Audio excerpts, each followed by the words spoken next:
This session is really important because, last time was the introduction. It was kind of giving you the lay of the land. And from here, we're going to go on into subsequent texts. But this, in order to understand yoga, an understanding of the basis, the kind of cosmological framework of the Rig Veda is necessary. Every text speaks in its own voice. Every teacher of yoga speaks in their own voice, but all of them are building upon this foundation. All of them are rooted in the Veda.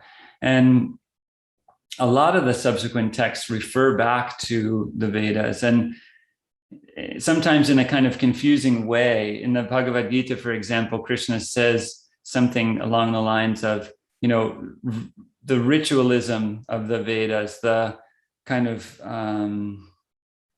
the form is not really that useful. There's something like you could have the difference between the Vedas and yoga, or like basically like you can have all the Vedas you want if you aren't embodying it. That's my kind of short scripted translation. Like you can read all the Vedas a million times, you can do all the rituals, you can engage with it all you want, but if you're not living it, then kind of what's the point? But when Krishna speaks about himself and he says, of the Vedas, I am the Rik, there's a acknowledgement that it's not the whole Veda that's being thrown out. It's the accretion of the ritualism around the core truth that's presented. So in so many texts, there's an honoring of this core truth, of this, the infinite, timeless Veda that was given to the rishis. And then there's a kind of dismissal of the ritualism. And so that's what we're going to talk about today, is what is this truth? What are the elements of the Vedic cosmology? And I'll say that everything that I teach comes from, most of what I teach comes from the perspective of Sri Aurobindo, the teachings of Sri Aurobindo. Sri Aurobindo, what he wrote, what he's taught was he kind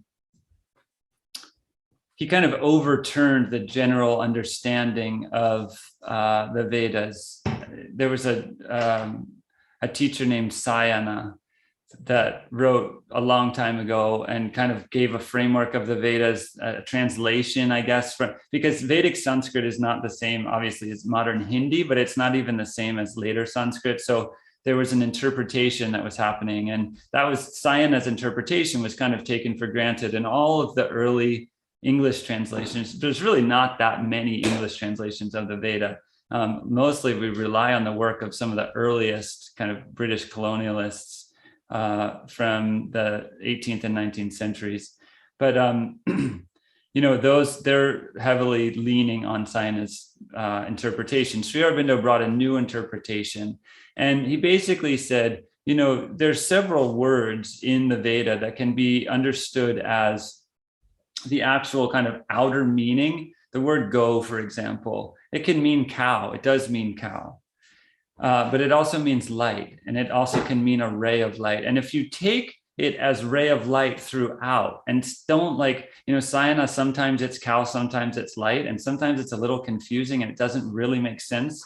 The pieces don't fit together. Sri Aurobindo is basically like, if you just take these words and understand them in their spiritual cosmological framework throughout, it gives a whole different meaning, and a meaning that is intricate, interconnected, and makes sense, as opposed to kind of some places with Sayana's interpretation, you're kind of like, what is he talking about?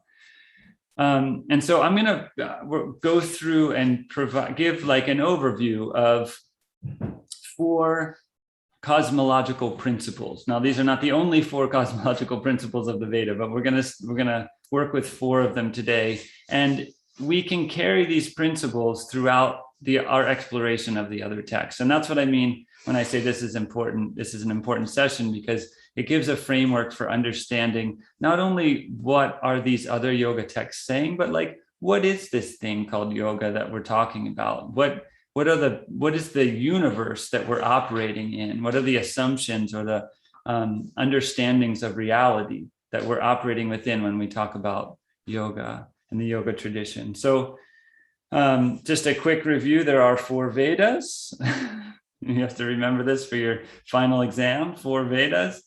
Each of the Vedas has 4 parts. We're talking about the Rig Veda, which is the core Veda. Sama Veda, Yajur Veda, Atharva Veda are, there's new stuff, but they're really kind of interpretations or kind of, what's the word I'm looking for? Extrapolations, you know, they take the Rig Veda and expand upon it. Each Veda has 4 parts: the Samhita, the Brahmanas, the Aranyakas, and the Upanishads. We're going to talk about the Upanishads next week. And the Aranyakas are kind of forest treatises. And none of these lines are very firm. So sometimes there's an Upanishad that's called an Aranyaka that's called an Upanishad. It's a little, things get a little, you know, squirrely in there. But what we're going to be talking about today is the Rig Veda Samhita. So this is the core of the core, the nugget right in the center, the Rig Veda Samhita. And so we're trying to, you know, understand what's the cosmological framework? What does the Rig Veda Samhita say about the universe and our place in it and the purpose of existence? And before I get into those 4 principles that I'm going to talk about, I'm just going to say this is not one of the 4, but this is a kind of overarching thing. The Vedas, the Rig Veda, it's hymns. It's hymns to divine beings. And so there's an implication that we live in a multidimensional, interactive universe, that when we call out, that there is a response. So it is a principle, but I only had 4, and this one's overarching all of them. So we're not going to count it. But, you know, when I say Agni Mi'ile, the first word of the Rig Veda, Agni Mi'ile, I adore Agni, I adore the flame, I adore the fire. I'm speaking to Agni, I'm speaking to a being that embodies as fire, that I can see as the physical aspect of fire, that I can feel as warmth and heat, that I can experience in my body as digestion. I can experience the purifying nature of fire. I can understand that fire transforms. I can understand that fire burns upward all the time. So there's all these aspects of the fire that are embedded in this, but they're not, it's not an archetype. It's a being. And when I say Agni Mi'ile, I'm speaking to Agni. I'm invoking, calling upon, and asking to be in relationship with the Agni that embodies as the fire, the being that embodies as the fire. When I say Prano Devi Saraswati, I'm talking to the being of Saraswati. So, and Saraswati embodies as the flowing river. So that you can experience her as fluidity and water and deluge and fast currents and, you know, all these things. But when we say Prano Devi Saraswati, we're talking to Saraswati. When we say Urutyam Suryam, you know, we're talking to Surya. So that's just the thing. These are beings. They're alive. They have an independent existence, not independent, interdependent, but they're not just figments of my imagination. They're not just archetypes or aspects of myself. They exist. The sun exists. You can see it. The question is, do you believe that the sun is alive and aware, conscious, intelligent? You know, there's this kind of, we live in this milieu where we're taught to understand that we're the only smart things going. This is a dumb, dead universe. And then there's us, of course. We're so intelligent. And suddenly we just popped up into this dead, stupid universe. Well, that seems a little strange to me. And the Veda does not corroborate that. The Veda says this universe is intelligent, aware, and these beings that embody as different elements are also intelligent and aware and interactive. So we live in an interactive, multidimensional cosmos. Now, the first principle within this interactive cosmos, there's a hierarchy of truth. So there are things that are more centrally true, more primally, foundationally true. And then there are things that are less true. There are beings and places and ideas that are more true, more aligned, more embodied of wholeness and truth, and less so. So we live, in this interactive cosmos, there is a hierarchy of truth. There's one being. So people talk about Hinduism, which Hinduism, that word wasn't used until fairly recently in all this. The Vedas don't talk about Hinduism. But people kind of conflate the Vedic spirituality with Hinduism, and there's some fairness to that. People talk about Hinduism as a polytheistic religion because there's all these devas. There's Agni and Surya and Saraswati and Indra. In the Vedic cosmology, there is one. And this one manifests in all different kinds of ways, as all different kinds of devas, many individual faces, many individual voices, but there's one. So there's a hierarchy of truth in that the one is the one is the one. And then there's all these different layers of individuation. And I'm going to kind of break down each of these a little bit more, but just kind of going through them within the interactive cosmos, there are nested dimensions of reality that reflect different degrees of truth and falsehood. So that's kind of, relates to the hierarchy, the nested dimensions of reality. So in the Gayatri mantra, which you may have heard, Om Bhur, Om Bhuva, Om Bhur Bhuva Sva.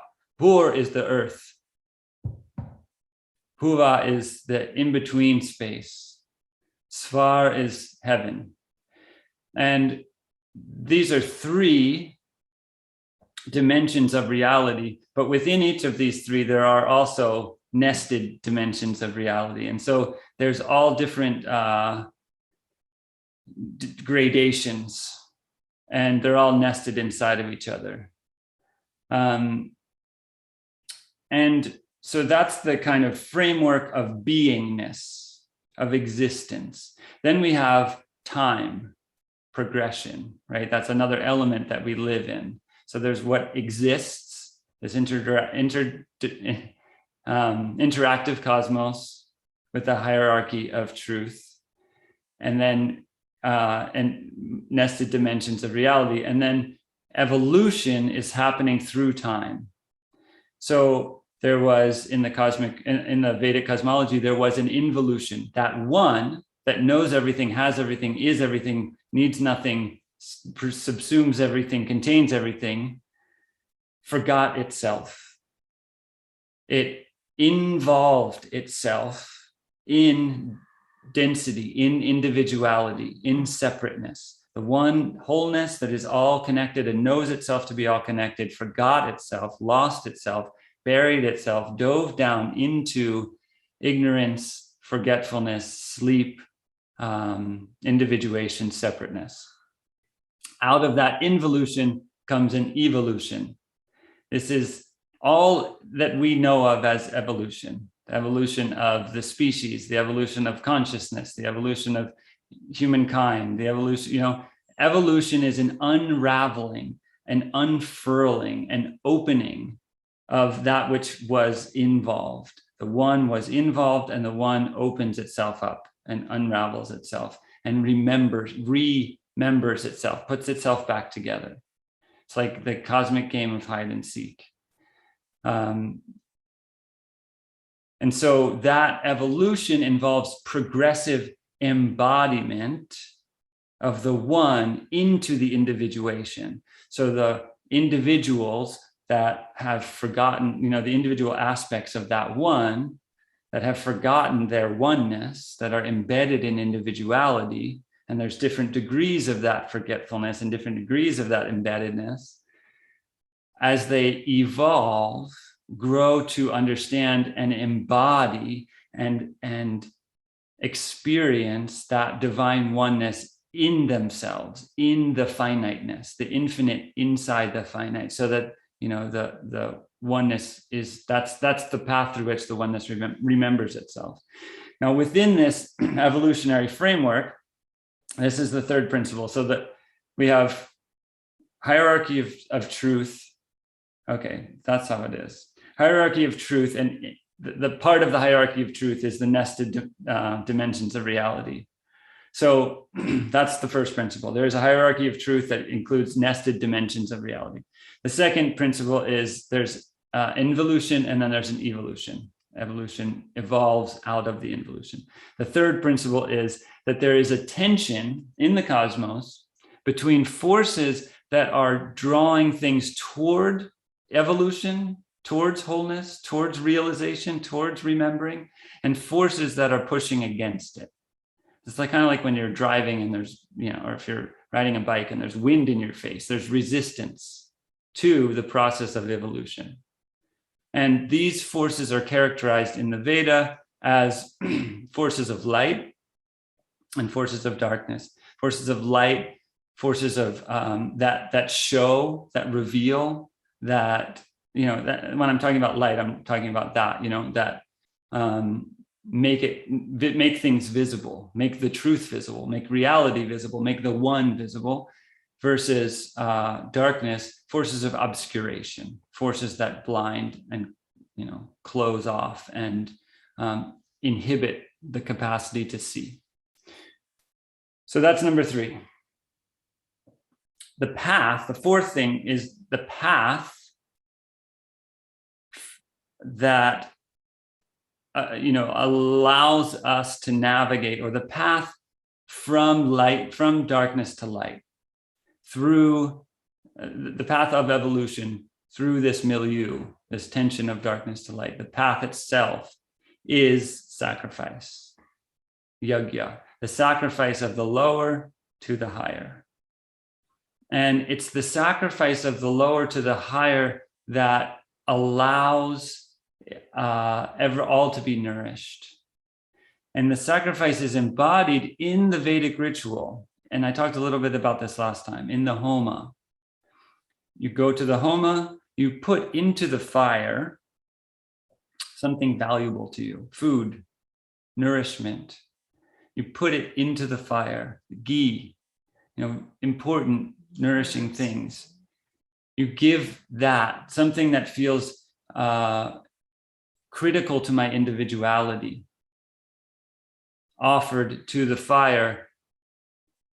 The fire transforms it, releases it upward to the one, to the oneness. And then the blessings rain down and all are nourished. And that which we give is multiplied 1,000,000 times. That small amount of food comes back as all the food that grows up from the earth. This is kind of the picture, the metaphor that goes along with it. But the underlying principle here is that the only way, well, let's say it this way.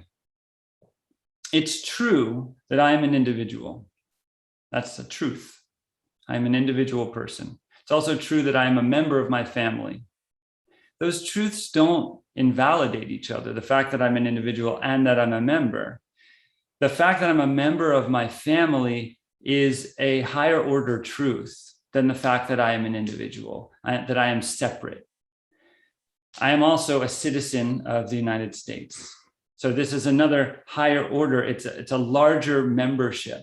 I'm also a child of the earth. This is a larger order membership. I'm a child of the cosmos.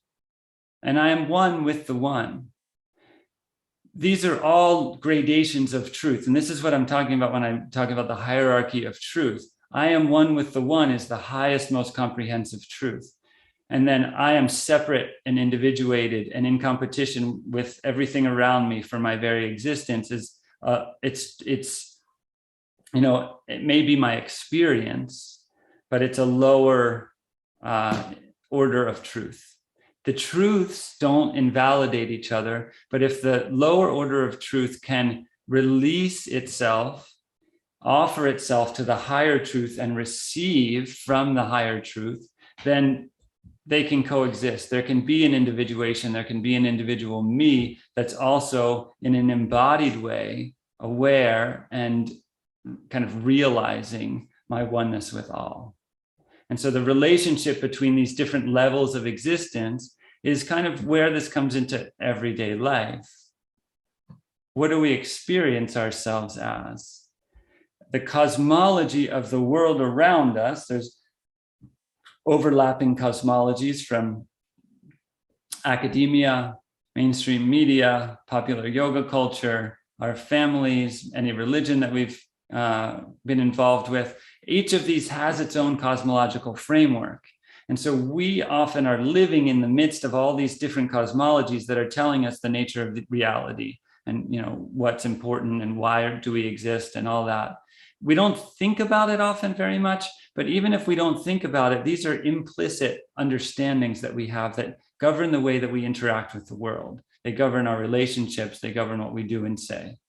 So the cosmology of the Veda is a cosmology that holds, you know, that I guess let's just say may be similar or different to any of these other cosmologies that are surrounding us.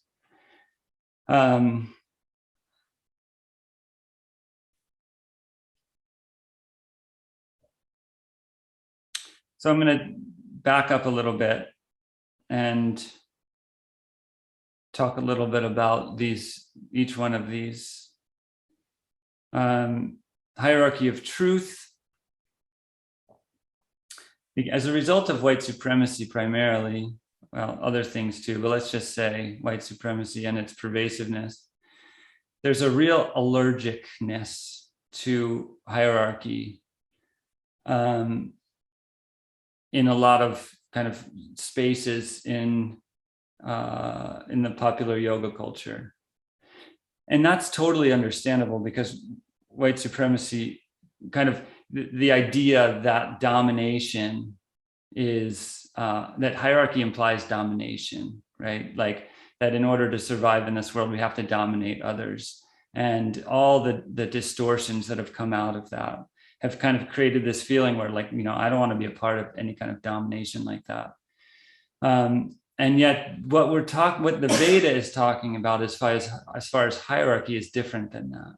It's not about domination. Truth, Surya, the sun, doesn't fight. It doesn't withhold. It doesn't favor. It doesn't argue. It doesn't push back. It doesn't dominate. It just shines. Agni, the fire, it doesn't argue. It doesn't get into a fight. It just shines. It just radiates. It radiates warmth. It radiates heat. It radiates truth. And so the idea of evolution, you know, first of all, we're all in this together. We're all evolving together. We're all evolving in a particular direction towards wholeness.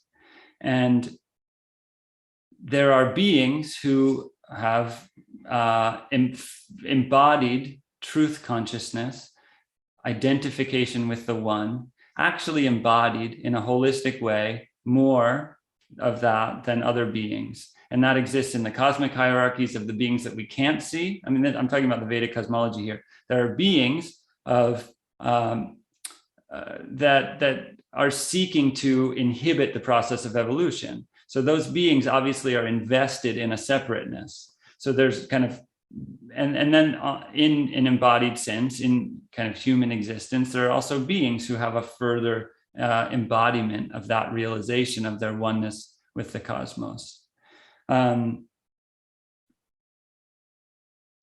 So, you know, when we think about hierarchy and kind of the whole yogic traditions, all the different yogic traditions flowing through time, there are beings who have transmitted, realized, embodied, and transmitted powerful condensations of truth. And this is what the whole yoga tradition is an honoring of these beings, of these teachers, of these yogis, of these avatars who have embodied the realization of their absolute unity with the divine and transmitted that, radiated it out. And sometimes it's been captured in texts, and passed down, and you can go back and read the text. Sometimes it's transmitted orally through traditions. There's a hierarchy there. It's not a better or worse. It's not like, Swami Ramakrishna or Ramana Maharshi or Sri Aurobindo, that they're better. It's just that they are further along in this sequential process of evolution. They have reached something, and they have come back through sacrifice, because they don't, they don't need to. Krishna says, I need nothing. I could just stop acting anytime. I could stop everything. But if I did, this whole world would fall apart. And so I keep coming back. Anytime there's a break in the, when adharma supersedes dharma, when things are all messed up here on earth, I come and I give myself and I offer myself and I enter into, there's all the stories of the yoga tradition, the Ramayana, the Mahabharata, the beings taking on human existence as a sacrifice for the sake of humanity out of love. And just to be clear, when I talk about a hierarchy of truth, the highest truth is love. It's not some conceptual, clear, crystalline idea. It's not the pure idea. It's not some kind of Ayn Randian concept. It's love, because when I am the universe and the universe is me, when I am every tree and every animal and every person, then I can't not love them. It's not an option. It's not like a decision. It just is. That's where the embodiment comes from, is the realization gives way to the embodiment and the action, the radiance, the reaching out in love. So truth in its highest form is love. And all these beings have given themselves through love to teach, to carry us all forward, to help us all learn that we also ourselves are that love, are that wholeness, are interbeing with the entire cosmos.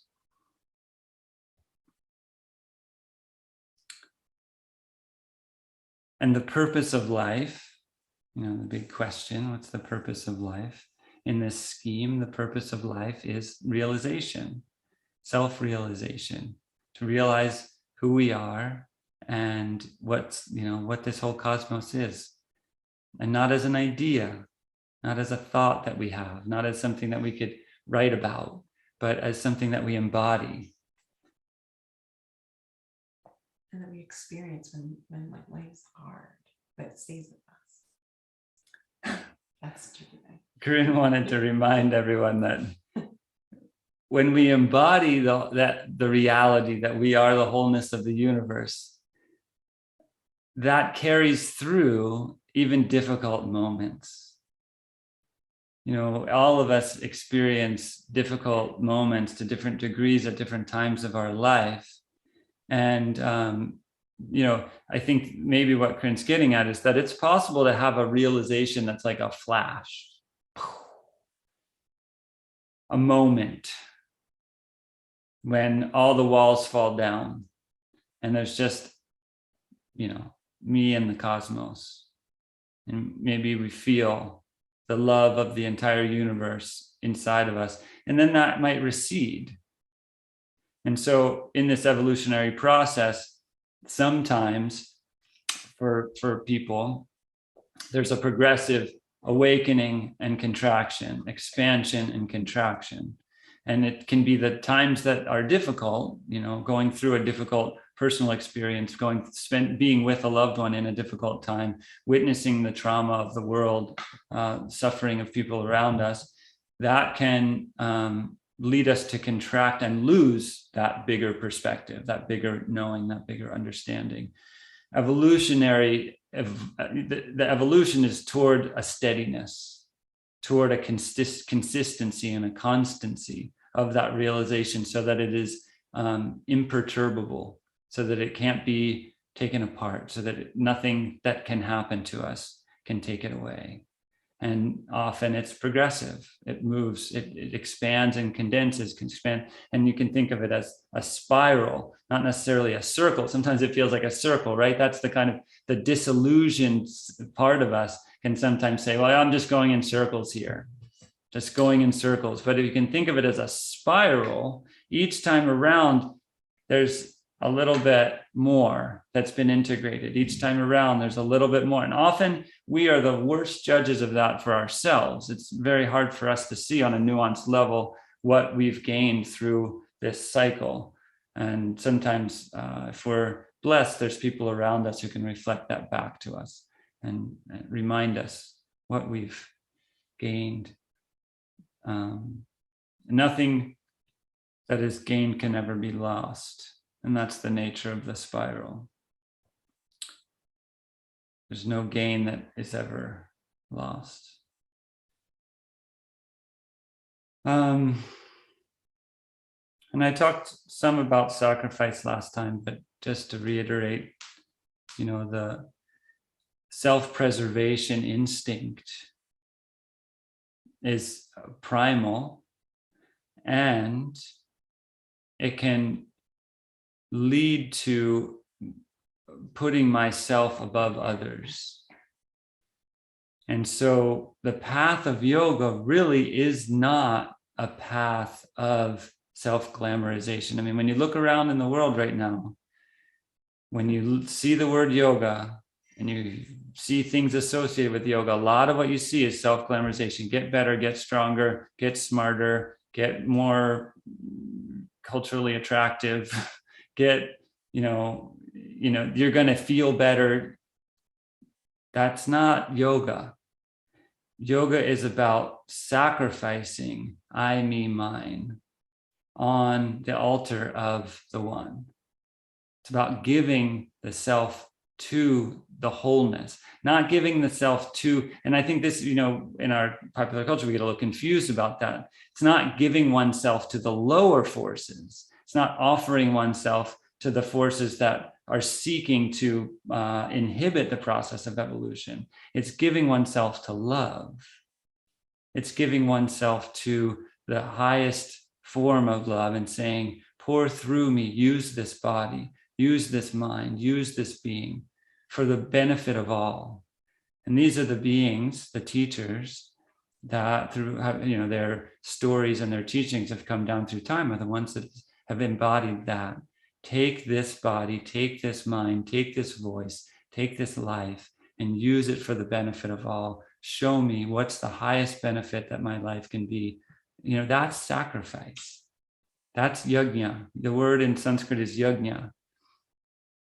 And this is the embodiment of Agni as the central, the priest of the sacrifice. Agni ile purohitam yogyasya deva mritvijam hotaram ratnadatamam, the priest of the sacrifice, the one who does everything at the right time and who radiates divine bliss. Ratnadatamam, the one who radiates delight and clarity. And so Agni takes in the sacrifice, and this happens in the kind of outer sacrifice. It also happens in the inner sacrifice. The Agni inside our hearts, we can offer our confusion, our doubt, our self-recrimination, our enmity, our fear. We can offer these things to the Agni, the fire that's burning in our heart, and ask that they be transformed, ask that they be purified, ask that they be released.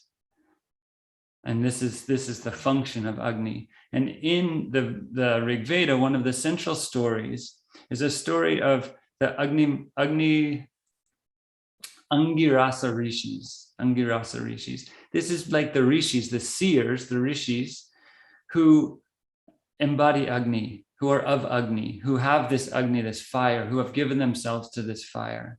The Angirasa Rishis are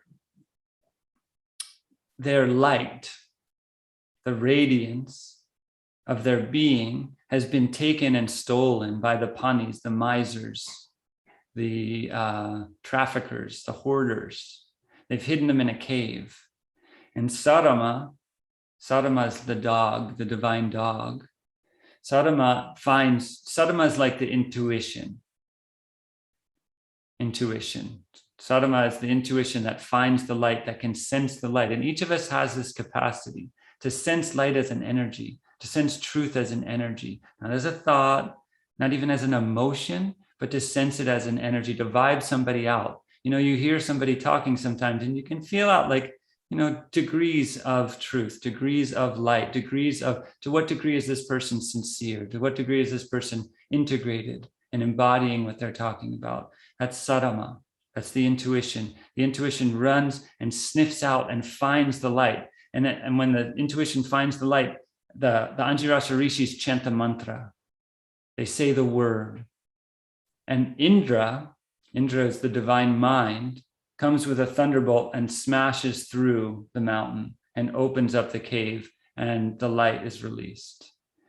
And this divine mind, the lightning bolt of the divine mind, is a kind of recurrent theme within the Rig Veda. Indra, Vritra, the coverer, the enveloper, the one who covers the earth with darkness, with obscurity, and blocks the rays of Surya from reaching us.